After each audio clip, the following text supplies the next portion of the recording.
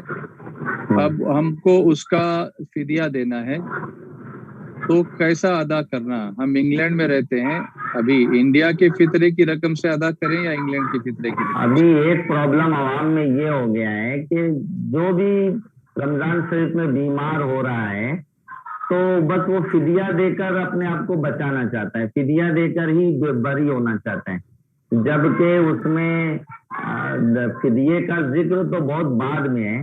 وہ یہ کہ صحت ہونے کے بعد وہ اس کی قضا کرے گا، فدیہ نہیں دے گا. وہ صحت ہونے کے بعد اس کی قضا کرے گا. اور انگلینڈ میں تو آسانی یہ ہے کہ جب دسمبر کا مہینہ آتا ہے تو روزے اتنے چھوٹے ہو جاتے ہیں کہ شام کو 4 بجے افطاری ہو جاتی ہے. بالکل. یہ بھی ہے کہ سردی کے موسم میں رات بڑی ہوتی ہے، دن چھوٹے ہوتے ہیں، تو اس کو جو ہے وہاں قضا کرنا بہت آسانی ہے. تو وہ قضا ادا کرے گا جب روزہ رکھنے سے عاجز ہو، یعنی سردی کے موسم میں بھی رکھ نہیں سکتا. اور یہ بھی اس میں چھوٹ ہے کہ سردی کے موسم میں اس کو لگاتار قضا ادا نہیں کرنی ہے، ہفتے میں چھوڑ پکڑ کے رکھے، ہفتے میں 1-2 رکھے، دوسرے ہفتے میں 2-3 رکھے. ہاں ایسے بھی نہیں کر سکتا ہے. اور ڈاکٹرز وغیرہ جس بیمار مرض میں وہ مبتلا ہے، وہ ماہرین اس میں کہتے ہیں کہ آئندہ تمہارے کو صحت کی کوئی امید بھی نہیں ہے، یعنی دن بدن وہ اور کمزور ہوتا ہی چلا جائے گا. تو یہ ہے کہ فدیہ دے گا، لیکن اس میں یہ یاد رہے کہ 1 2 سال 4-5 سال بعد ہی صحیح، اگر اسے اتنی صحت اللہ کے فضل سے ہو جاتی ہے تو روزہ رکھنے کے قابل ہو گیا، تو اب وہ روزہ رکھ کے قضا ادا کرے گا. جو فدیہ دیا ہے 1-2 سال کا، تو وہ سارا فدیہ صدقہ نفل سے بدل جائے گا. تو فدیہ دینے کی یہ جو سوچ ہے یہ بہت بات کی چیز ہے. پہلے آپ قضا رکھنے کی کوشش کریں گے. اچھا جی یہ بات اب مجھے امید ہے کہ جنہوں نے یہ سوال پوچھا تھا انگلینڈ سے، ان کی سمجھ میں آ گئی ہوگی. اللہ تعالی ہمیں صحیح مسائل سمجھ کر ان پر صحیح طریقے سے عمل کرنے کی توفیق عطا فرمائے. یہ سیشن ماشاءاللہ بڑا انٹرسٹنگ ہوتا ہے، لوگ کثرت سے سوالات پوچھتے رہتے ہیں. یہ بھی اس بات کی دلیل ہے کہ لوگوں کو معلوم نہیں ہے تو لوگ معلوم کرنا چاہتے ہیں اور صحیح طریقے سے عمل کرنا چاہتے ہیں. یہ بہت ہی خوش آئند بات ہے، ویلکم بات ہے. آج ہم جن کے ساتھ اسپیشل سیشن کرنے کی تمنا ہم نے رکھی تھی، بہت دنوں سے لوگوں کی بھی خواہش تھی، ہمارے تمام ناظرین کی خواہش تھی کہ ہمارے کرم فرما ہونہار نوجوان باصلاحیت درد دل رکھنے والے، امت کا درد رکھنے والے، ملت کا درد رکھنے والے، زبان میں تاثیر رکھنے والے، عمل کی تاثیر رکھنے والے، نسبت رکھنے والے سید آل رسول سید امین القادری صاحب قبلہ، جن کو میں محبت سے مدہ کہتا ہوں، حالانکہ بہت بڑے ہیں ماشاءاللہ اپنے مقام کے اعتبار سے، لیکن بچپن سے چونکہ اٹیچمنٹ ہے تو ایک لقب میں نے دے دیا ہے، وہ لقب میرے اور ان کے درمیان پرائیویٹ ہے، نہ بولنے لگے، تو ان کا استقبال کرنے کی سعادت میں حاصل کر رہا ہوں، سماعت فرمائیں۔ رب کا انتخاب ہو، عزت مآب ہو، تم رب کا انتخاب ہو، عزت مآب ہو، یا رسول اللہ، آنکھیں حبیب پاک کی عرفاں کا جام ہے، آنکھیں حبیب پاک کی عرفاں کا جام ہے، ساری خدائی جس سے ہوئی شاد کام ہے، حسن جس پر وہ حسن المآب ہو، نازان حسن جس پر وہ حسن المآب ہو، بے مثل بے مثال، بے مثل بے مثال، حسین لاجواب ہو، تم رب کا انتخاب ہو، عزت مآب ہو، تم رب کا انتخاب ہو، عزت مآب ہو۔ السلام علیکم ورحمۃ اللہ وبرکاتہ۔ وعلیکم السلام ورحمۃ اللہ وبرکاتہ۔ میں نے سوچا کہ نعت مصطفیٰ صلی اللہ علیہ وسلم جو آپ کی اتنی مشہور و معروف ہوئی ہے، اسی کے چند اشعار سنا کر کے سامعین کے قلوب کو گرمایا جائے اور پھر آپ سے بات کی جائے، اس لیے میں نے ایسا کیا۔ استقبال ہے آپ کا ماہ صیام میں۔ جزاک اللہ، بڑی نوازش حضرت، آپ کی مہربانی محبتیں، اللہ آپ کو اور ہمارے جمی جو علماء نجمین ہمارے ساتھ اس وقت موجود ہیں ان کو بھی، اور ہمارے برادر قدر قاری امتیاز رضا صاحب کو، اللہ تعالیٰ آپ سب کو بہتر جزا دے۔ السلام علیکم ورحمۃ اللہ وبرکاتہ۔ وعلیکم السلام ورحمۃ اللہ وبرکاتہ۔ ماشاءاللہ یہ علماء نجمین کی پوری ٹیم ہے، اس سال تو ماشاءاللہ بہت بہاریں ہیں اس پروگرام میں، عوام نے بھی ان علماء سے استفادہ کیا مختلف اینگل سے۔ ایک ہی ٹاپک کو جب ہمارے علماء مختلف اینگل سے، مختلف زاویوں سے پیش کرتے ہیں، جیسے سیدہ خدیجہ الکبریٰ رضی اللہ تعالی عنہا کی سیرت پر گفتگو ہوئی تو کسی نے ان کی قربانیوں پر کا ذکر کیا، تو کسی نے بحیثیت بیوی ان کے رول کا ذکر کیا، تو کسی نے ان کی ایمانی جذبے کا ذکر کیا۔ ذات ایک ہی تھی اور صفات کئی تھیں، بولنے والے کئی تھے اور بولتے رہے، ہم احاطہ نہ کر سکے، وقت ختم ہو گیا۔ تو ہم نے اس پروگرام کو اسی نہج پر الحمدللہ رکھا ہے، جاری رکھا ہے کہ مسائل بھی ہوتے ہیں تو آپس میں ڈسکشن ہوتا ہے، کبھی کچھ زیادہ اس میں ایڈ کرنا ہوتا ہے، مولانا عبد الکریم صاحب وہاں اپنے علم کے مطابق اس میں ایڈیشن کرتے ہیں، ہم لوگ ان سے پوچھتے رہتے ہیں، آن لائن ہم کویشچنس بھی لیتے ہیں۔ آج بھی ہم چاہیں گے کہ آپ اپنا عنوان جو بھی آپ نے منتخب کیا ہوگا آپ بسم اللہ کریں، اور اس کے بعد درمیان میں کبھی اگر کچھ پوچھنے کی ضرورت ہوئی، کچھ ڈسکشن کی، تو انشاءاللہ میں آپ سے گفتگو کرتا رہوں گا، اور ہمارے دوسرے علماء ساتھی بھی آپ سے گفتگو کا شرف حاصل کریں گے۔ اس طرح ایک نئے طریقے سے ہم آج کی محفل کو عوام کے سامنے پیش کرنے کی کوشش کریں گے انشاءاللہ۔ نحمدہ ونصلی علی رسولہ الکریم، اما بعد، الصلاۃ والسلام علیک یا رسول اللہ، الصلاۃ والسلام علیک یا نبی اللہ، وعلی آلک واصحابک یا حبیب اللہ، صلی اللہ تعالی علیہ وسلم۔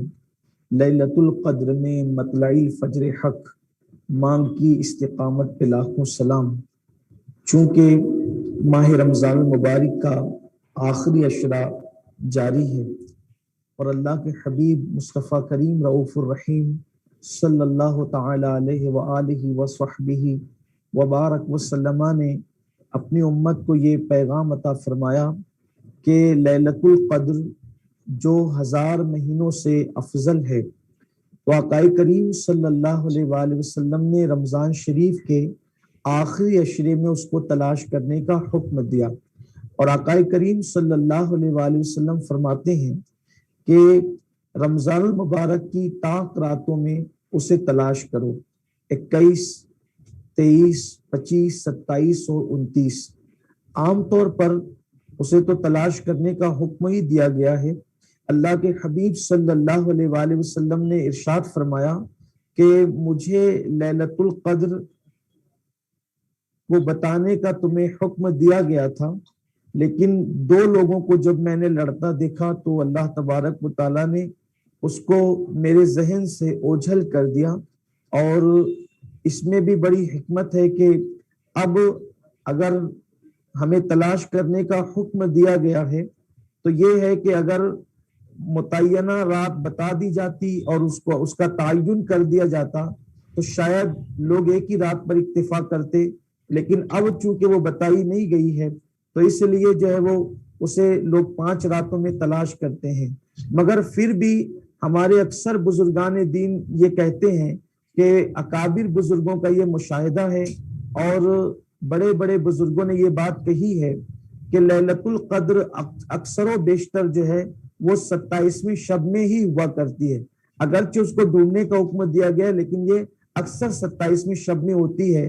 جیسا کہ ایک مرتبہ سیدنا امیر المومنین فاروق اعظم رضی اللہ تعالیٰ عنہ جو ہے آپ نے صحابہ کرام کو اور وہ بھی اہل علم صحابہ کو جمع فرمایا اور پوچھا کہ بتاؤ شب قدر کے بارے میں تم کیا کہتے ہو، لیلۃ القدر کب ہوتی ہے؟ تو اس وقت حضرات صحابہ کرام اپنے اپنی آرا کو جو ہے وہ پیش کرنے لگے۔ تو اس محفل میں حبر الامہ رئیس المفسرین سید المفسرین حضرت عبداللہ ابن عباس رضی اللہ تعالیٰ بھی موجود تھے، وہ خاموش تھے، آپ نے کوئی گفتگو نہیں فرمائی۔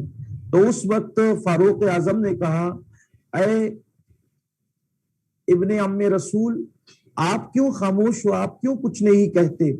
تو سیدنا عبداللہ ابن عباس رضی اللہ تعالیٰ نے فرمایا کہ میں ان کی آراء سے اختلاف رکھتا ہوں، یہ جن لوگوں نے یہ بات کہی ہے کہ شب قدر اس تاریخ کو یا اس تاریخ کو یا اس تاریخ کو ہے، لیکن میرا موقف یہ ہے کہ اکثر شب قدر جو ہے وہ 27ویں شب ہی کو ہوتی ہے۔ اور پھر انہوں نے دلیل پیش کی کیونکہ اکثر باتیں جو ہے وہ اللہ تبارک و تعالیٰ نے جو ہے وہ 7 پر جو ہے وہ رکھی ہے، جیسے اللہ نے 7 آسمان بنائے، اللہ نے 7 زمین بنائی، اسی طریقے سے جب شیطان کو کنکریاں ماری جاتی ہے تو بھی 7 ہے، اسی طریقے سے سجدہ کیا جاتا ہے تو وہ بھی 7 اعضاء پر کیا جاتا ہے۔ اس طرح سے انہوں نے 7 7 7 کی بات فرمائی اور اس کے بعد پھر فرمایا کہ تو شب قدر بھی جو ہے تو وہ 7ویں رات آخر عشرے کی جو 7ویں رات ہوتی ہے یعنی 27ویں شب ہوتی ہے تو اس میں ہوتی ہے۔ پھر آپ نے فرمایا کہ اور بھی بزرگان دین رضوان اللہ تعالیٰ علیہ مجمعین کے مختلف اقوال بیان کرتے ہوئے لکھا گیا ہے۔ علامہ شعیب رحمۃ اللہ تعالیٰ علیہ لکھتے ہیں کہ شب قدر کے حوالے سے جو سورت نازل ہوئی جسے ہم سورہ قدر کہتے ہیں تو اس کے جو ہے وہ 30 اس کے جو ہے وہ جو 30واں اس کے جو 30 حروف ہیں تو اس میں جو ہیا کا لفظ آتا ہے ہیا تو وہ جو ہے وہ 27واں ہے۔ تو اس لیے اس سے جو ہے وہ ہمارے بزرگوں نے یہ اخذ کیا کہ اکثر شب قدر جو ہے وہ 27 تاریخ کو ہوا کرتی ہے۔ اللہ کے حبیب علیہ الصلوۃ والتسلیم نے فرمایا کہ جو خلوص نیت کے ساتھ شب قدر میں عبادت کرے گا، قیام کرے گا، اللہ تبارک و تعالیٰ اس کو 1000 مہینے عبادت سے زیادہ ثواب عطا فرمائے گا۔ اور آقا کریم صلی اللہ علیہ وآلہ وسلم فرماتے ہیں کہ جو شخص شب قدر میں محروم رہ گیا اللہ تبارک و تعالیٰ نے گویا کہ اس کو تمام بھلائیوں سے محروم کر دیا۔ آقا کریم صلی اللہ علیہ وآلہ وسلم کی حدیث پاک کا مفہوم یہ ہے کہ ارشاد فرماتے ہیں کہ رمضان المبارک کی راتیں جو ہے وہ برکت والی راتیں اور رحمت والی راتیں ہیں، اور اس میں ایک رات ایسی ہے جو 1000 مہینوں سے افضل ہے۔ جو شخص شب قدر سے محروم رہا وہ تمام کی تمام بھلائیوں سے محروم رہ گیا۔ اس کی بھلائی سے محروم نہیں رہتا مگر وہ شخص جو حقیقتاً محروم ہو۔ پھر اللہ کے حبیب صلی اللہ علیہ وآلہ وسلم کے حوالے سے حضرت سیدنا امام رازی رحمت اللہ علیہ ارشاد فرماتے ہیں، امام فخر الدین رازی فرماتے ہیں کہ اللہ تبارک و تعالیٰ نے جب حضرت انسان کو پیدا فرمایا تو اللہ رب العزت نے فرمایا کہ میں زمین پر اپنا نائب اور خلیفہ مقرر کرنے والا ہوں۔ تو فرشتوں نے کہا تھا کہ مولا کیا تو ان کو اپنا نائب اور خلیفہ بنائے گا جو زمین میں جا کر خون ریزیاں کریں گے؟ تو اس وقت اللہ تبارک و تعالیٰ نے فرمایا انی عالم ما لا تعلمون، کہ جو میں جانتا ہوں وہ تم نہیں جانتے۔ تو امام رازی فرماتے ہیں کہ شب قدر کی حکمتوں میں ایک حکمت یہ بھی ہے کہ اللہ تبارک و تعالیٰ کی بارگاہ میں فرشتوں نے کہا تھا کہ تو ان کو اپنا خلیفہ بنائے گا جو زمین میں جا کر خون ریزیاں کریں گے۔ تو شب قدر میں اللہ تبارک و تعالیٰ زمین پر فرشتوں کو بھیجتا ہے اور ان کے ساتھ حضرت جبریل علیہ السلام بھی ہوتے ہیں، اور اللہ تبارک و تعالیٰ گویا کہ فرشتوں کو کہتا ہے کہ جاؤ دیکھو جن کو تم کہتے تھے کہ وہ خون ریزیاں کریں گے تو جا کر کے دیکھو وہ کس حالت میں ہے۔ تو شب قدر میں اکثر بندے یا تو استغفار کر رہے ہوتے ہیں، یا تو عبادت کر رہے ہوتے ہیں، یا تو دعائیں کر رہے ہوتے ہیں۔ اسی طریقے سے تفسیر روح البیان میں علامہ اسماعیل حقی رحمت اللہ علیہ فرماتے ہیں کہ فرشتے سال بھر اللہ کی بارگاہ میں عرض کرتے ہیں اے اللہ ہمیں زمین پر جانے دے اور ہمیں ان سے ملاقات کرنے دے جو ہم سے بہتر عبادت کرنے والے ہیں، ہم سے بہتر عبادت گزار ہے۔ تو اس وقت یہ جب ہم دعا سنتے ہیں فرشتوں کی یا ہم دعا پڑھتے ہیں کتابوں میں فرشتوں کی کہ جو ہم سے بہتر عبادت گزار ہے ہم ان سے ملاقات کرنا چاہتے ہیں، ہمیں ان سے ملاقات کرنے کی اجازت دی جائے، تو اللہ تبارک و تعالیٰ شب قدر میں فرشتوں کو زمین پہ بھیجتا ہے کہ جاؤ جو تم سے بہتر عبادت گزارے جا کر کے تم ان کی زیارت کرو اور ان سے ملاقات کرو۔ تو یہاں علامہ اسماعیل حقی رحمت اللہ علیہ ایک سوال اٹھاتے ہیں کہ آخر فرشتوں سے بہتر عبادت کون کر سکتا ہے؟ اگر نماز کا معاملہ لیا جائے تو نماز ہم فرشتوں سے بہتر نہیں پڑھ سکتے، اس لیے کہ ہماری نمازیں تو وسوسات سے، خیالات سے اور پتہ نہیں کن کن چیزوں سے جو ہے وہ اٹی ہوئی ہوتی ہے۔ تو پھر اگر ہم صدقات دیکھیں تو ہمارے اخلاص کا وہ معاملہ نہیں ہے، اسی طریقے سے اور بھی چیزیں ہم دیکھیں تو ہم فرشتوں کی طرح کیا عبادت کر سکتے ہیں؟ لیکن یہاں فرشتے کہہ رہے ہیں کہ جو ہم سے بہتر عبادت کرنے والے ہیں ہمیں ان سے ملاقات کرنی اور ان کی زیارت کی اور اجازت دی جائے۔ تو آخر یہ کون سی عبادت ہے جو فرشتوں سے بہتر عبادت ہے؟ اور تو حضرت علامہ اسماعیل حقی رحمت اللہ علیہ فرماتے ہیں کہ یہ وہ عبادت ہے جیسے مثال کے طور پر انسان جو ہے وہ کوئی بھوکا ہو، تو اب ایک انسان جس کو خود کو بھوک لگی ہو اور وہ اپنے پیٹ میں لقمہ ڈالنا چاہتا ہو، اور اب دوسرا انسان آ جائے اور وہ کہے کہ مجھے تم سے زیادہ، تو پھر وہ اپنی بھوک کو کنٹرول کر کے اپنے آپ کو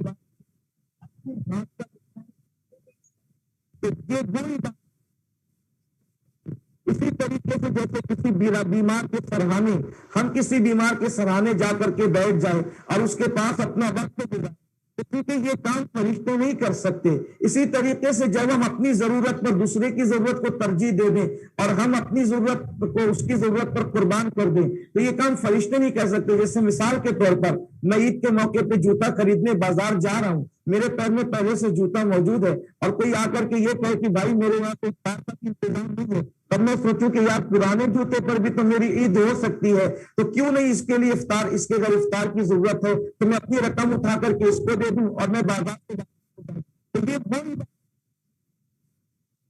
اور یہ آپ کی آواز نہیں آ رہی ہے، معافی چاہتا ہوں بیچ میں روکنے کے لیے، آپ کی آواز ٹھیک سے نہیں آ رہی ہے۔ اگر آپ وہاں ٹیم موجود ہو تو ذرا اس کے اوپر توجہ دیں، معلوم نہیں کیا ایشو ہے، پہلے اچھی آ رہی تھی لیکن ابھی آواز نہیں آ رہی تھی۔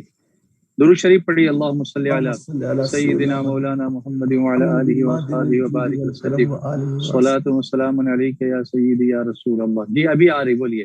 ابھی آ رہی ہے آواز؟ جی ہاں بہتر ہے جی۔ اللہم صلی وسلم وبارک علی حبیبہ وآلہ وصحبہ وبارک وسلم، صلاۃ و سلام۔ جی وہاں سے سٹارٹ کیجئے جہاں سے آپ بول رہے تھے کہ وہ کون سی ایسی عبادت ہے جو فرشتے نہیں کرتے اور وہ دیکھنے کے لیے فرشتے آنا چاہتے ہیں، بہتر عبادت وہاں سے۔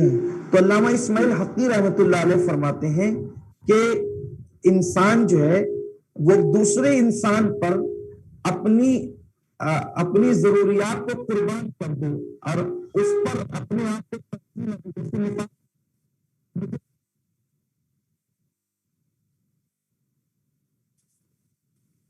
پھر آواز چلی گئی ہے. صلی اللہ علیہ یا رسول اللہ وسلم علیک یا حبیب اللہ. جی جی اب کوشش کریں.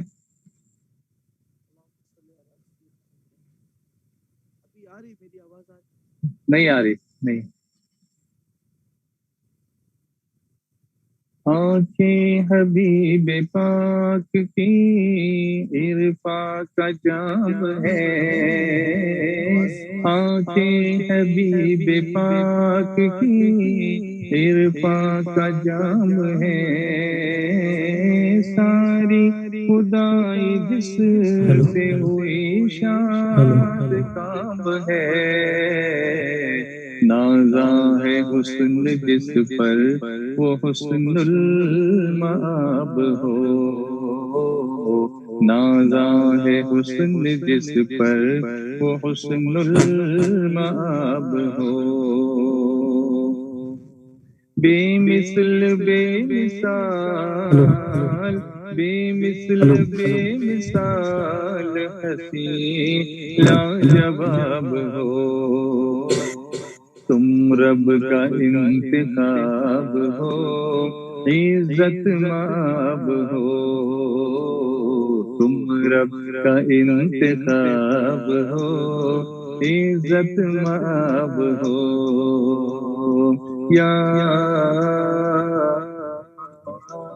رسول اللہ افکار سجدہ ریز ہیں الفاظ ہیں ختم. افکار سجدہ ریز ہیں الفاظ ہیں ختم. لکھوں میں تم کو کیا میرا چلتا نہیں قلم. عنوان سب ختم ہے تم ایسی کتاب ہو. عنوان سب ختم ہے تم ایسی کتاب ہو. بے مثل بے مثال بے مثل بے مثال حسین لاجواب ہو. تم رب کا انتخاب ہو عزت مآب ہو. سبحان اللہ سبحان اللہ سبحان اللہ. سید امین آپ کا ادنا غلام ہے. سید امین آپ کا ادنا غلام ہے. شاعر نہیں ہے پھر بھی لکھا یہ کلام ہے. وہ عشق میں فنا یوں کہ جل کر کباب ہو. وہ عشق میں فنا یوں کہ جل کر کباب ہو. بے مثل بے مثال بے مثل بے مثال حسین لاجواب ہو. تم رب کا انتخاب ہو عزت مآب ہو. سبحان اللہ. جزاک اللہ. ماشاءاللہ. آپ کی نوازشات آپ کی مقبول آواز نے ٹوٹے پھوٹے کلام کو جو ہے وہ بارگاہ رسالت مآب صلی اللہ علیہ وسلم میں پیش کر کے جو ہے وہ قیامت کے دن کے لیے امید بندھا دیے کہ انشاءاللہ سرخ روئی کا کوئی سامان پیدا ہو جائے گا انشاءاللہ. انشاءاللہ اقبال کا شعر ہے جی خوشا گئی ہے. درشی پڑھے بہت اچھا شعر ہے. صلی اللہ علیہ نبی النبی وآلہ صلی اللہ علیہ وسلم. صلاۃ و سلام علیک یا سیدی یا رسول اللہ صلی اللہ تعالی علیہ وسلم. خوشا گئی ہے زمانے کو قلندری میری خوشا گئی ہے زمانے کو کلندری میری، وگرنہ شعر میرا کیا ہے شاعری کیا ہے۔ واہ واہ واہ واہ، وہی تو آپ نے لکھا ہے نا کہ شاعر نہیں ہے پھر بھی لکھا یہ کلام ہے، سبحان اللہ۔ تو حضرت میں یہ کر رہا تھا شب قدر کے علامہ اسماعیل حقی رحمۃ اللہ علیہ کے حوالے سے کہ فرشتے جو اللہ کی بارگاہ میں عرض کرتے ہیں کہ مولا جو ہم سے بہتر عبادت کر رہے ہیں، جو عبادت ہم نہیں کرتے اور وہ کر رہے ہیں، تو ہمیں ان عبادت گزاروں سے ملاقات کرنے کا موقع دیا جائے۔ تو علامہ اسماعیل حقی علیہ رحمۃ نے سوال اٹھایا کہ وہ کون سی عبادت ہے جو فرشتے نہیں کرتے یا نہیں کر سکتے اور ہم کر لیتے ہیں، حضرت انسان کر لیتا ہے؟ تو وہ عبادت ہے کہ ہمیں بھوک لگی ہے اور ہم کھانے کے لیے لقمہ اٹھا رہے ہیں اور ہم سے زیادہ کوئی بھوکا موجود ہے، تو ہم اپنی ضرورت کو اس کی ضرورت پر ترجیح دینے کی بجائے ہم اپنی ضرورت کو اس کی ضرورت پر قربان کر دیتے ہیں اور اپنے منہ کا لقمہ اس کے منہ میں ڈال دیتے ہیں۔ تو چونکہ فرشتے کھانے پینے سے بے نیاز کر دیے گئے ہیں، تو ہم اپنی ضرورت کو اس کی ضرورت پہ قربان کرتے ہیں۔ تو ایسی عبادت کرنے والے کو فرشتے ڈھونڈتے ہیں اور شب قدر میں وہ ان کی زیارت کے لیے آتے ہیں۔ جیسے ہم کسی بیمار کے سرانے جا کر کے بیٹھ جائیں، یا مثال کے طور پہ عید کا موقع ہے، میں نئے جوتے خریدنے کے لیے جا رہا ہوں اور میرے پیر میں پہلے سے پرانے جوتے موجود ہیں، تو ایسی صورت میں اگر کوئی بندہ آ کر کے کہے کہ بھائی آپ تو جوتے خریدنے جا رہے ہیں، میرے گھر میں تو افطار کا بھی انتظام نہیں ہے، تو اب میں سوچوں کہ پرانے جوتے پر تو عید ہو سکتی ہے لیکن اس کے گھر میں افطار کا انتظام کر دوں، تو اپنی ضرورت کو اس کی ضرورت پر قربان کر دوں۔ تو یہ وہ ایسی عبادتیں ہیں کہ یہ عبادتیں فرشتوں کو اتنی خوبصورت اور اتنی عظیم لگتی ہے کہ ایسے عبادت گزار جو خدمت خلق میں گویا کہ مصروف رہتے ہیں، اللہ کی مخلوق کی خدمت میں مصروف رہتے ہیں، تو اللہ کے فرشتے ان سے ملاقات کے لیے ان کی زیارت کے لیے آتے ہیں۔ تو ایک وجہ یہ بھی بیان کی گئی، اسی لیے اس رات کو شب قدر کہنے کی ایک وجہ یہ بھی ہے کہ اتنی بڑی تعداد میں فرشتے زمین پر نازل ہوتے ہیں کہ زمین تنگ ہو جاتی ہے فرشتوں کی تعداد کے سامنے۔ تو اس لیے جو ہے وہ اس کو شب قدر کہنے کی ایک وجہ یہ بھی ہے کہ یہ تنگی کی رات ہے کہ فرشتے اتنے آتے ہیں کہ زمین تنگ ہو جاتی ہے۔ اسی طرح سے اللہ کے رسول صلی اللہ علیہ وآلہ وسلم کی بارگاہ میں ام المومنین سیدہ عائشہ صدیقہ رضی اللہ تعالی عنہا نے عرض کیا کہ یا رسول اللہ صلی اللہ علیہ وآلہ وسلم، اگر میں شب قدر پاؤں تو کون سی دعا کروں؟ تو آقا کریم صلی اللہ علیہ وآلہ وسلم نے فرمایا عائشہ اگر تم شب قدر پاؤ تو یہ دعا کرو، اللہم انک عفو کریم تحب العفو فاعف عنی یا کریم، اللہ کی بارگاہ میں یہ دعا کرو کہ اللہ تو معاف کرنے والا ہے اور معاف کرنے کو تو پسند کرتا ہے، سو تو مجھے معاف فرما دے۔ تو آقا کریم صلی اللہ علیہ وآلہ وسلم نے شب قدر کے حوالے سے فرمایا کہ شب قدر وہ رات ہے کہ جس میں اللہ تبارک و تعالیٰ سب کی بخشش فرما دیتا ہے، سب کو معاف فرما دیتا ہے، لیکن بعض حدیثوں کے اندر 3 کا ذکر ہے، بعض حدیثوں کے اندر 7 کا ذکر ہے، بعض احادیث کے اندر جو ہے وہ 9 لوگوں کا ذکر ہے۔ تو اللہ کے حبیب صلی اللہ علیہ وآلہ وسلم فرماتے ہیں شب قدر میں اللہ سب کی بخشش فرما دیتا ہے سوائے چند ان لوگوں کے۔ نمبر 1، جو گھروں کے اندر تصویر آویزہ کرتے ہیں، جو لوگ گھروں میں تصویریں لگاتے ہیں شب قدر میں ان کی مغفرت نہیں ہوتی۔ آج کل جو ہے وہ یہ رواج چل پڑا ہے کہ لوگ گھروں کے اندر پیروں کی، بزرگوں کی، ماں باپ کی اس طرح کی تصویریں لگاتے ہیں، اور آقا کریم صلی اللہ علیہ وآلہ وسلم کی حدیث پاک میں آیا ہے کہ شب قدر جیسی مقدس رات میں بھی گھروں میں تصویر لگانے والوں کی مغفرت نہیں ہوتی۔ جو لوگ اپنے گھروں میں کتا رکھتے ہیں بلا عذر شرعی، جو گھروں میں کتا رکھتے ہیں، اللہ ان کی بھی مغفرت نہیں فرماتا۔ اسی طرح جنابت کے غسل میں جو سستی کرتے ہیں، جن پر غسل جنابت فرض ہو جائے اور وہ غسل نہیں کرتے، اللہ تعالیٰ شب قدر میں ان کی بھی مغفرت نہیں فرماتا ہے۔ اسی طرح سے جو شراب پینے کا عادی ہے، اللہ شب قدر میں ان کی بھی مغفرت نہیں فرماتا ہے۔ ماں باپ کا جو نافرمان ہے، شب قدر میں ان کی بھی مغفرت نہیں کی جاتی ہے۔ اسی طرح جو رشتہ داریوں کو منقطع کرتا ہے، قطع رحمی کرتا ہے، رشتہ داروں کے ساتھ اچھا سلوک نہیں کرتا، رشتوں کو توڑتا ہے، اللہ تعالیٰ شب قدر میں ان کی بھی مغفرت نہیں فرماتا۔ اسی طرح کسی شرعی مجبوری کے بغیر مسلمانوں کے لیے دل میں کینہ رکھنے والا، اللہ تعالیٰ ان کی بھی مغفرت نہیں فرماتا ہے۔ اسی طریقے سے آقا کریم صلی اللہ علیہ وآلہ وسلم مزید ارشاد فرماتے ہیں کہ قبرستان میں جو ہنستا ہے، قبرستان جائے اور وہاں عبرت حاصل نہ کرے بلکہ وہاں پر ہنسے، تو آقا کریم صلی اللہ علیہ وسلم فرماتے اللہ اس کی بھی مغفرت نہیں فرماتا۔ جو لوگ زکوٰۃ نہیں دیتے شب قدر میں ان کی بھی مغفرت نہیں ہوتی۔ اسی طریقے سے جو ایک دوسرے کے درمیان لگائی بجھائی کرتے ہیں، یعنی اس کی بات سنیں گے اس کو لگائیں گے، اس کی بات سنیں گے اس کو لگائیں گے، یعنی چگل خوری کریں گے، تو اللہ تبارک و تعالیٰ شب قدر میں ان کی بھی مغفرت نہیں فرماتا ہے۔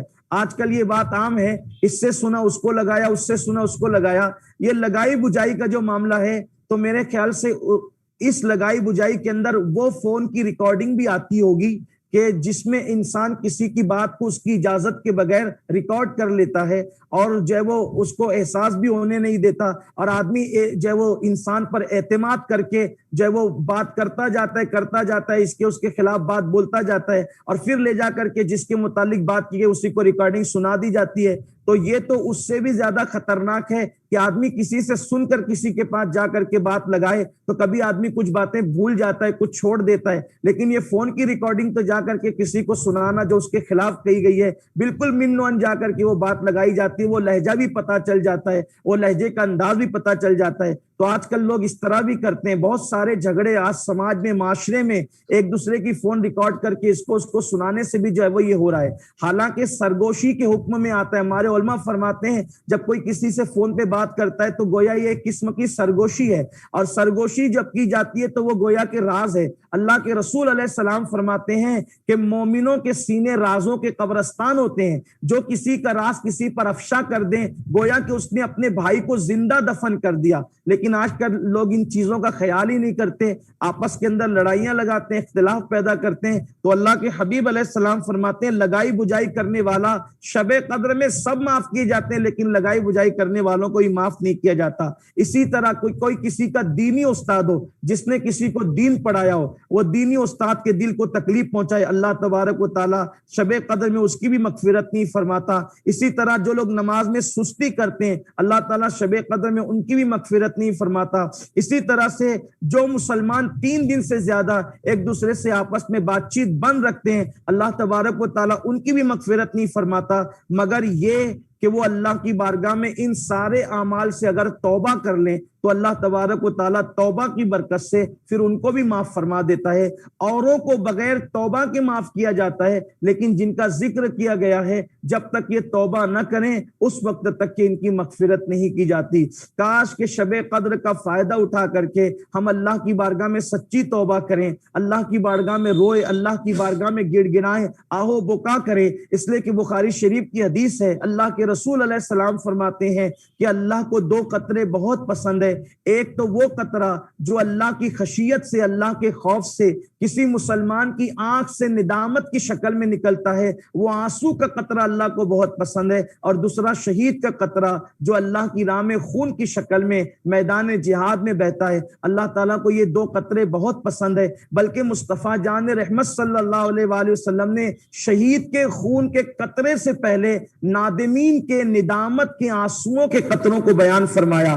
یہ ہے ندامت کے آنسو، یہ ہے ندامت کے قطرے جو اللہ تعالیٰ کو بے پناہ پسند ہے۔ لیکن افسوس جیسے اور راتیں لوگ غفلت کا شکار ہو کر کے گزار دیتے ہیں، ویسے شب قدر بھی لوگ غفلت کا شکار ہو کے گزار دیتے ہیں، پوری رات سو جاتے ہیں یا باتیں کرتے گزار دیتے ہیں یا گپ شپ کرتے گزار دیتے ہیں یا یوٹیوب چینلوں پہ گزار دیتے ہیں یا فیس بک پر گزار دیتے ہیں، جبکہ اللہ کے رسول علیہ السلام نے فرمایا جو شب قدر میں بخشا نہیں گیا وہ ایسا محروم ہے جس کو اللہ نے تمام کے تمام بھلائیوں سے محروم کر دیا ہے۔ کاش کہ اللہ تبارک و تعالیٰ اس مبارک شب قدر میں ہم سب کی بھی مغفرت فرمائے، ہم سب کی بھی بخشش فرمائے اور ہمارے لیے نجات کا انتظام فرمائے۔ آمین۔ یہاں پر ایک غور کرتے ہیں، بات علماء کرام بھی سماعت کر رہے ہیں کہ جتنی چیزیں آپ نے بیان فرمائی تو اس میں زیادہ تر کا تعلق بندوں کے حقوق سے ہے، حقوق العباد سے ہے۔ اللہ کے حقوق ہیں اس میں، لیکن اتنے نہیں ہیں جتنے تفصیل سے بندوں کے حقوق بیان کیے گئے ہیں، اور انہی کو ہم لوگ لائٹلی لے لیتے ہیں، کم سمجھتے ہیں کہ نہیں یہ تو ہو جائے گا، معاف ہو جائے گا، اس کے ساتھ یہ کر دوں گا، اس کے ساتھ وہ کر دوں گا۔ لیکن مولانا عبد الکریم صاحب کیا فرماتے ہیں؟ یقینی طور پر یہ ایسی چیزیں سید صاحب نے بیان کی جس میں سے آج عام مسلمان گرفتار ہے۔ جی، جو چیزیں بیان کی گئی اس میں اگر ہم غور کریں تو اللہ معاف فرمائے عام مسلمان اس میں گرفتار ہے۔ یقینی طور پر یہ شب قدر کل آنے والی ہے، اس معنی کر کے کہ جمہور کے قول کے مطابق 27ویں کو ہوتی ہے، تو اس میں ہمیں چاہیے کہ سچے دل سے توبہ کریں اگر ہم نے کسی کے کوئی تکلیف پہنچائی تو اس سے معافی مانگ لیں. اور استاذ جیسے کہ کہا سی صاحب نے استاذ کے بارے میں کہا, اور شرابی کے عموماً اللہ رحم فرما, میں نے سنا محلے میں کہ اس سال اکثر لوگ روزہ نہیں رہ رہے ہیں معاذ اللہ. تو مجھے حیرت ہوئی, مجھ سے ایک صاحب کہنے لگے کہ حضرت اکثر لوگ یہاں روزہ نہیں رہ رہے ہیں. میں نے کہا یہ اللہ کا عذاب جس دور سے ہم گزر رہے ہیں یہ عذاب الہی کی ایک شکل ہے, پھر بھی بندوں کی غفلت کا کیا, اللہ رحم فرمائے. چند چیزیں میں سید صاحب نے جو بیان کیا اس میں جوڑ دوں اسی حوالے سے. صاحب تفسیر کبیر رحمۃ اللہ تعالی علیہ نے لیلۃ القدر کے پوشیدہ ہونے کی متعدد وجوہات بیان کی ہیں, اس میں سے چند میں آپ کے سامنے رکھنے کی سعادت حاصل کروں اگر اجازت ہو تو. جی جی بالکل. فرماتے ہیں کہ انہ تعالی اخفا هذه الليلہ لوجوہ, اللہ عز و جل نے اس شب قدر کو چند وجوہ سے, چند اسباب سے پوشیدہ رکھا. ان میں سے ایک یہ کہ اللہ تعالی نے جیسے شب قدر کو پوشیدہ رکھا, اس کے علاوہ بھی بہت ساری چیزوں کو پوشیدہ رکھا. ایسا نہیں کہ صرف شب قدر ہی کو پوشیدہ رکھا اور دوسری چیزوں کو بھی پوشیدہ رکھے. ان کے پوشیدگی کی حکمتیں کیا ہے, جیسے کہ مثال کے طور چھپایا, جیسے کہ اللہ نے اپنی رضا کو فرما برداری میں پوشیدہ رکھا ہے کہ میری جو فرما برداری, یہ خاص پرٹیکولر نہیں کہ روزہ رکھ لو میں خوش ہو جاؤں گا, نماز, جو بھی نیکیاں ہیں سب کرنے سے میں خوش ہوتا ہوں. یعنی بندہ تمام نیکیاں کرے, کسی ایک کہ اگر یہ فرما دیا جاتا ہے کہ نہیں نماز پڑھ لے تو اللہ بس خوش ہے, تو بندہ نماز پڑھنے کے بعد دوسروں میں رغبت نہیں رکھتا. اس لیے اللہ عز و جل نے اپنی رضا کو فرما برداری میں پوشیدہ رکھا. اسی طرح اپنے غضب کو گناہ میں پوشیدہ رکھا کہ گناہ کرو گے تو اللہ نہ, کون سا کوئی خاص پرٹیکولر گناہ نہیں, کوئی بھی گناہ کرو گے تو اللہ عز و جل ناراض ہوگا. اس لیے تمام گناہوں سے بچنے کی کوشش کرو. ہاں, اللہ عز و جل فرماتے ہیں وَأَخْفَى وَلِيُّهُ فِيمَا بَيْنَ النَّاسِ, اللہ نے اپنے ولی کو لوگوں کے درمیان پوشیدہ رکھا. کیوں؟ جی, حتیٰ یعظم الکل, تاکہ بندے تمام لوگوں کی تعظیم کریں اور ادب کریں کہ پتہ نہیں کون اللہ کا ولی ہو بندہ. تو اللہ نے ولایت کو اس لیے ولی کو پوشیدہ رکھا لوگوں کے درمیان میں, تاکہ انسان تمام لوگوں کا ادب کرے, لحاظ کرے, تعظیم کرے. اور اسی طرح اللہ عز و جل نے اجابت کو دعا میں پوشیدہ رکھا. یہ نہیں فرمایا کہ اس دعا کو کرو گے تو اللہ تمہاری دعا قبول کر لے گا, بلکہ دعا میں اجابت پوشیدہ تھا تاکہ بندہ دعا میں مبالغہ کرے, ہر طرح سے جو بھی دل میں آئے اللہ سے وہ دعا کرتا رہے. تو اسی طرح بس دعا کرتا رہے, اللہ عز و جل قبول فرمانے والا ہے. تو اسی طرح لیلۃ القدر کو بھی اللہ عز و جل نے پوشیدہ رکھا تاکہ بندہ اس میں رغبت کرتا رہے. اور اسی طرح موت کو پوشیدہ رکھا تاکہ بندہ ہر دن مولا سے ہمیشہ تیار رہے, ڈرتا رہے. یہ امام راضی رحمۃ اللہ تعالی علیہ نے اس کو بیان کیا. اور سید صاحب نے جو بیان کیا وہ حکایت صاحب تفسیر روح البیان کے حوالے سے, تو یقینی طور پر اللہ عز و جل کے فرشتے جو آتے ہیں اور دیکھتے ہیں, اللہ مباحث فرماتا ہے فرشتوں کو, دیکھو میرا یہ بندہ ہے کہ جب میں نے شب قدر کو پوشیدہ رکھا, صرف گمان ہے کہ آج یہ ہے, تب اتنی محنت و مشقت کر رہا ہے, اتنی عبادت کر رہا ہے. اگر اسے یقین کے ساتھ معلوم ہوتا کہ آج ہی شب قدر ہے تو میرا بندہ کتنا زیادہ میری عبادت کرتا, تاکہ یہاں سے ظاہر ہو جائے کہ اللہ نے جو فرمایا تھا انی عالم ما لا تعلمون, جو میں جانتا ہوں وہ تم نہیں جانتے ہو. تم نہیں جانتے. جی سید صاحب آگے بڑھیں, بسم اللہ.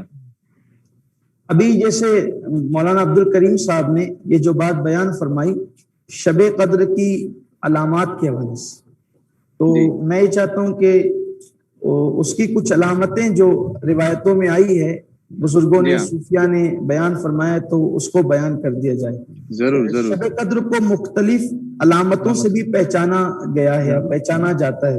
جیسے کہ اللہ کے رسول علیہ السلام فرماتے ہیں کہ جب شب قدر ہوتی ہے تو وہ رات بالکل کھلی ہوئی ہوتی ہے, یعنی اس کے اندر جو ہے وہ نہ گرمی ہوتی ہے بہت زیادہ, نہ سردی ہوتی ہے, موسم بالکل معتدل ہوتا ہے, اعتدال پر ہوتا ہے, اور کھلی رات ہوتی ہے.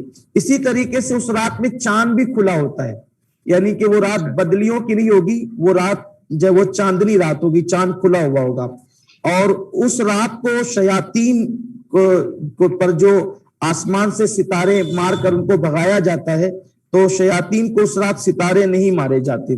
اسی طریقے سے اس صبح کو جو سورج طلوع ہوتا ہے تو بغیر شعاؤں کے طلوع ہوتا ہے. اس سورج کو دیکھ کر ایسے لگتا ہے جیسے ہم 14ویں رات کا چاند دیکھ رہے ہیں.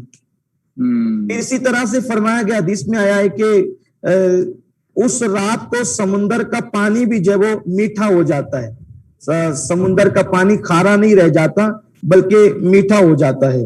اور اسی طرح سے جو ہے وہ اس رات کو جو ہے وہ کتے عام طور پر جیسے بھونکتے ہیں مخصوص لب و لہجے میں، اس لیے کتوں کا بھونکنا بھی ہر طور پر الگ الگ ہوتا ہے. تو جیسے بزرگوں نے فرمایا کہ بلاؤں کو دیکھ کر جو کتے بھونکتے ہیں، جیسے کتے جب آپس میں لڑتے ہیں تو بھونکنے کا انداز الگ ہوتا ہے، اپنے بچوں کے درمیان بھونکتے ہیں تو اس کا انداز الگ ہوتا ہے.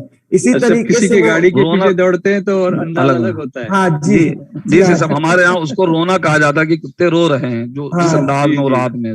جی تو وہ جو وہ بلاؤں کو دیکھ کر وہ جو کتے بھونکتے ہیں تو وہ شب قدر میں وہ کیفیت نہیں ہوتی.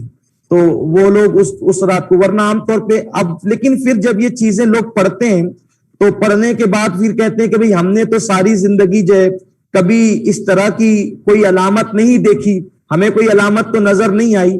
تو ہمارے بزرگوں نے فرمایا کہ یہ علامتیں اس لیے نظر نہیں آتی کیونکہ ہمارے جو دل ہے، ہمارے جو قلوب ہے، تو گناہوں کی کثافت، گناہوں کی گندگی کی وجہ سے اس پر اس طریقے کے پردے پڑ گئے ہیں کہ ہم وہ علامات کو دیکھ نہیں پاتے. لیکن جو اہل اللہ ہیں اور اللہ کے برگزیدہ بندے ہیں جن کے قلوب صاف ہیں، جن کے قلوب صاف ستھرے ہیں، تو وہ لوگ جو ہے وہ ان علامتوں کو دیکھ لیتے ہیں. بلکہ اللہ تبارک و تعالیٰ ان لوگوں کو شب قدر کا مشاہدہ کراتا ہے اور ان لوگوں کو پتہ چل جاتا ہے کہ شب قدر آ گئی ہے.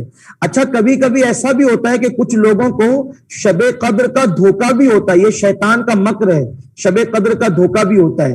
ایک مرتبہ کا واقعہ ہے کہ حضور غوث پاک رضی اللہ تعالیٰ کا ایک مرید تھا جو عبادت بہت کثرت سے کرتا تھا، اور کثرت سے عبادت کرتے کرتے اس کو یہ گمان ہو گیا تھا کہ میں بہت زیادہ عبادت گزار ہوں. یہ شیطان کا بہت بڑا مکر ہے کہ انسان کے دل و دماغ کے اندر یہ خبط سوار ہو جاتا ہے کہ میں بہت بڑا عبادت گزار ہوں.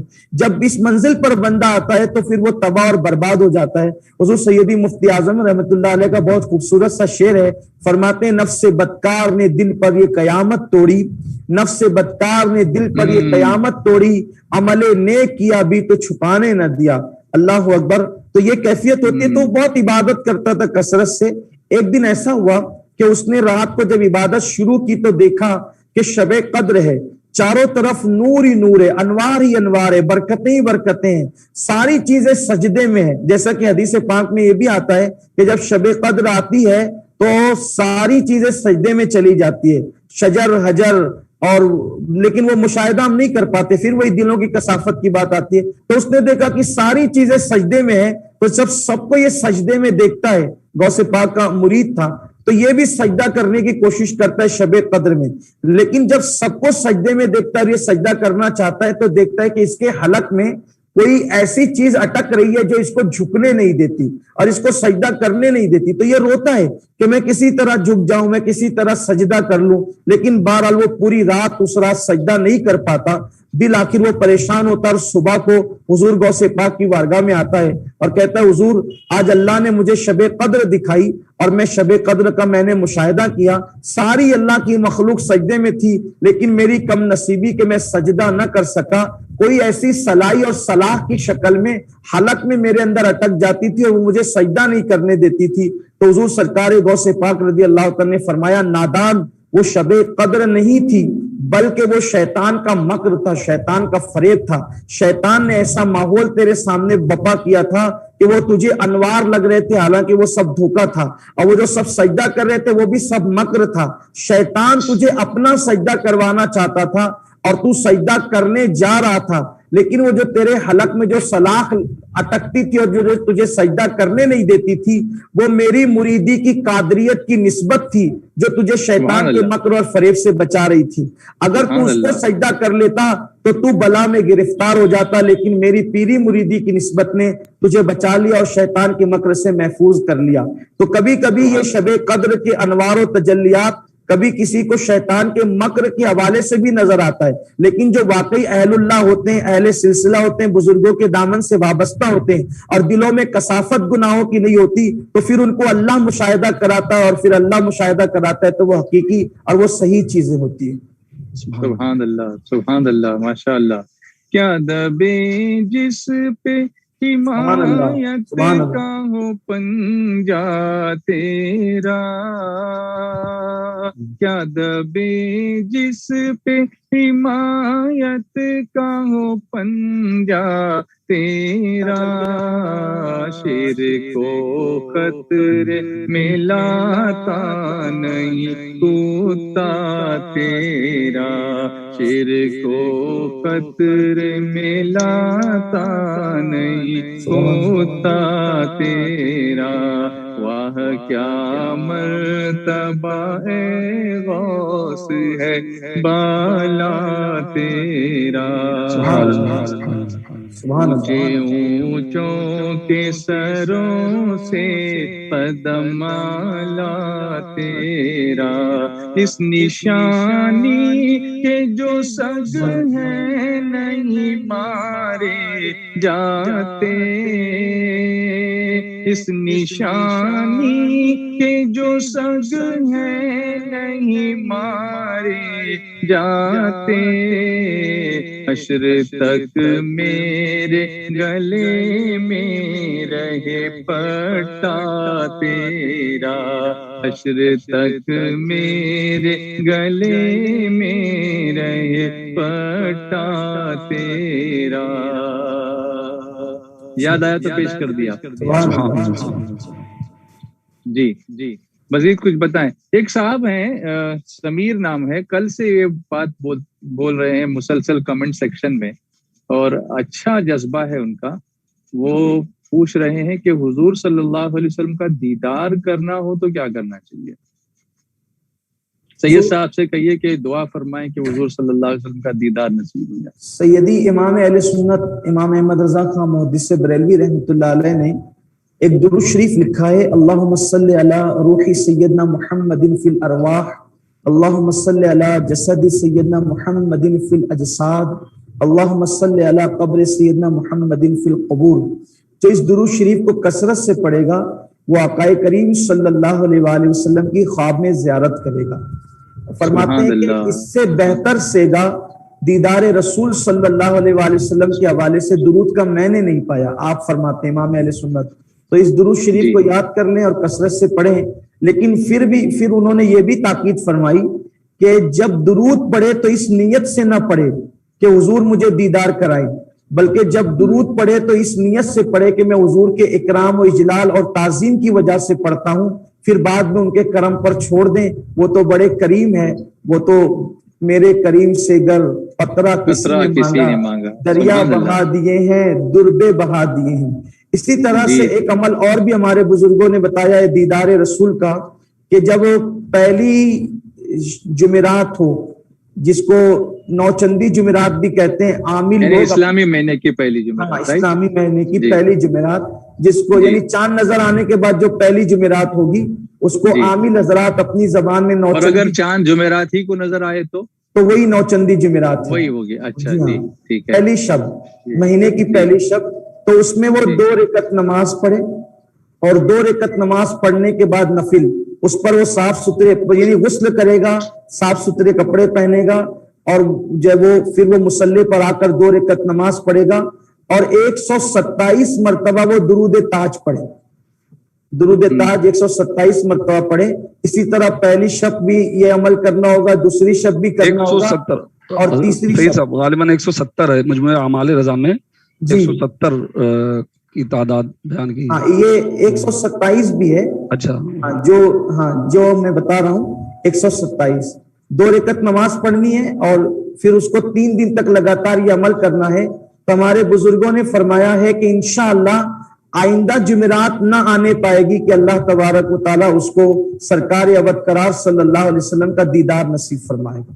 اور ایسے بھی جو شخص ہر روز فجر کی نماز کے بعد 12 مرتبہ درود تاج پڑھے گا تو انشاءاللہ تبارک و تعالی وہ آقا کریم صلی اللہ علیہ وسلم کے دیدار سے شرف یاب ہوگا انشاءاللہ تبارک انشاءاللہ. سبحان اللہ سبحان اللہ. بہت سارے لوگ آپ کو آن لائن چیٹ میں سلام بھی کہہ رہے ہیں, دعاؤں کی درخواستیں کر رہے ہیں. حافظ معین صاحب نے اجمیر شریف سے سلام لکھ کر کہا ہے کہ ان کی بھانجی کا انتقال ہو گیا ہے, تو اس کے لیے مغفرت کی دعا فرمائیں. تو اللہ تبارک و تعالیٰ سے آپ دعا کریں.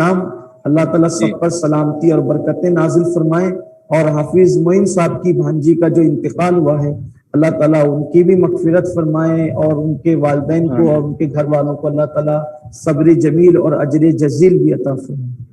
آمین آمین. جی فرمائیں مزید اور کچھ. شب قدر کے حوالے سے جو بات چل رہی تھی, یہ شب قدر ملنے کا واقعہ بھی بڑا خوبصورت ہے. علامہ شاہ عبد العزیز محدث دہلوی رحمۃ اللہ علیہ فرماتے ہیں کہ اللہ کے حبیب صلی اللہ علیہ وآلہ وسلم کو ایک دن خیال آیا کہ جو گزشتہ انبیاء کرام ہیں, جو سابق انبیاء کرام ہیں, تو ان انبیاء کرام کی جو امتیں تھیں ان کی عمر بڑی طویل تھی اور بڑی طویل عمر انہوں نے پائی, لیکن میری جو امت ہے ان کی عمر بہت زیادہ نہیں ہے, 60-70 سال 80 سال زیادہ سے زیادہ انہوں نے جینا ہے. تو ان انبیاء کرام کی امتوں کے جو اعمال ہوں گے وہ بہت زیادہ ہوں گے اور میری امت کے اعمال بڑے قلیل ہوں گے. تو اس وقت ان لوگوں کے حوالے سے جب یہ خیال آیا, ان امتوں کے حوالے سے اپنی امت کا خیال آیا, تو اللہ کے حبیب صلی اللہ علیہ وسلم یہ سوچ ہی رہے تھے کہ اللہ تعالیٰ نے محبوب کے تردد کو اور افسردگی کو جب اس طرح سے دور فرمایا کہ پیارے حبیب آپ کی امت کی عمریں اگرچہ کم ہے لیکن میں ان کو ایک ایسی رات عطا کرتا ہوں جو 1000 مہینوں سے افضل ہے. تو یہ 1000 مہینوں سے افضل یہ رات عطا کی جائے گی. تو اس میں حکمت یہ ہے کہ جیسے ان امتوں کو عمر ملی 400 سال کوئی جیا, 500 سال جیا, تو جو 400 سال کی عمر پائی تو اس میں نیکیاں بھی 400 سال کی ہوگی اور گناہ بھی 400 سال کے ہوں گے, اس اعتبار سے ہوں گے. لیکن امت محمدیہ کو عمر کم دے کر کے جو 1000 مہینے سے افضل یہ رات دی گئی ہے, تو چونکہ اس میں اگر یہ ایک رات عبادت کریں گے تو گناہ تو کرنا نہیں ہے, اور یہ جو ہے وہ 1000 مہینے سے زیادہ عبادت کا ثواب ان کو ملے گا. تو اس طریقے سے ان کے نام اعمال میں گناہ کم ہوں گے اور نیکیاں اور برکتیں زیادہ ہوگی. اور دوسری روایت یہ بیان کی جاتی ہے کہ اللہ کے حبیب صلی اللہ علیہ وآلہ وسلم نے بنی اسرائیل کا ایک واقعہ بیان فرمایا. چونکہ اللہ کے حبیب صلی اللہ علیہ وآلہ وسلم فرماتے ہیں اکثر کہ بنی اسرائیل کے واقعات بیان کیا کرو کہ اس میں بہت عبرت ہے. تو آقا کریم صلی اللہ علیہ وآلہ وسلم اکثر جو ہے بنی اسرائیل میں جو واقعات ہوئے تھے اس کو میرے آقا صلی اللہ علیہ وآلہ وسلم بیان فرماتے تھے. تو بنی اسرائیل میں ایک شخص تھے, ایک اللہ کے ولی تھے, اللہ کے برگزیدہ بندے تھے جن کا نام شمعون بتایا جاتا ہے. تو ان کے متعلق میرے آقا علیہ الصلوۃ والتسلیم نے بیان فرمایا کہ انہوں نے 1000 سال تک کے 1000 مہینے تک کے جو ہے وہ یعنی 1000 مہینے جہاد کیا, 1000 مہینے روزے رکھے, یعنی اسی طریقے سے انہوں نے جو ہے وہ 1000 مہینے کے حوالے سے بیان کیا کہ ان کی عبادتیں جو تھی وہ 1000 مہینے کی تھی. اور پھر جو ہے ان کے روزے, ان کے قیام, ان کی عبادتیں 1000 مہینے کے حوالے سے جب میرے آقا علیہ السلام نے بیان فرمائی تو آقا کریم صلی اللہ علیہ وسلم فرماتے ہیں کہ پھر یوں ہوا کہ وہ کفار کے ساتھ جہاد بھی کرتے رہے. تو ان کی طاقت اور قوت کا عالم یہ تھا کہ جب ان کو زنجیروں سے جکڑ دیا جاتا تھا تو وہ اپنے ہاتھوں سے اس کو توڑ دیتے تھے, زنجیروں کو ہاتھوں سے توڑ دیتے تھے اور وہ حرکت دیتے تھے تو زنجیریں ٹوٹ جاتی تھی. ایک دن جو ہے وہ جب کفار نے دیکھا کہ کوئی ہمارا حربہ ان پر کامیاب نہیں ہوتا تو انہوں نے پھر یہ کیا کہ ان کی بیوی کو جو ہے وہ اس بات پر آمادہ کیا کہ جب وہ نیند کی حالت میں ہو تو ان کو رسی سے اچھی طرح سے جکڑ لیا جائے. اور پھر ان کی بیوی ان کفار ناہنجار کے مکر میں آ گئی اور پھر اس نے سوتے میں ان کو رسی سے جکڑ دیا. لیکن جب وہ بیدار ہوئے تو بیدار ہونے کے بعد انہوں نے جیسے ہی اپنے آپ کو بندھا ہوا پایا تو حرکت دی, اور ایک حرکت دی تو وہ رسیاں سب ٹوٹ گئی. جب وہ رسیاں ٹوٹ گئی تو پھر یہ ہوا کہ انہوں نے اپنی بیوی سے کہا کہ مجھے اس طریقے سے کوئی جکڑ نہیں سکتا اور کوئی مکر میرے ساتھ نہیں کر سکتا. البتہ ان کی زبان سے نکل گیا مگر میرے بال. جب انہوں نے بالوں کی طرف اشارہ کیا تو پھر یہ ہوا کہ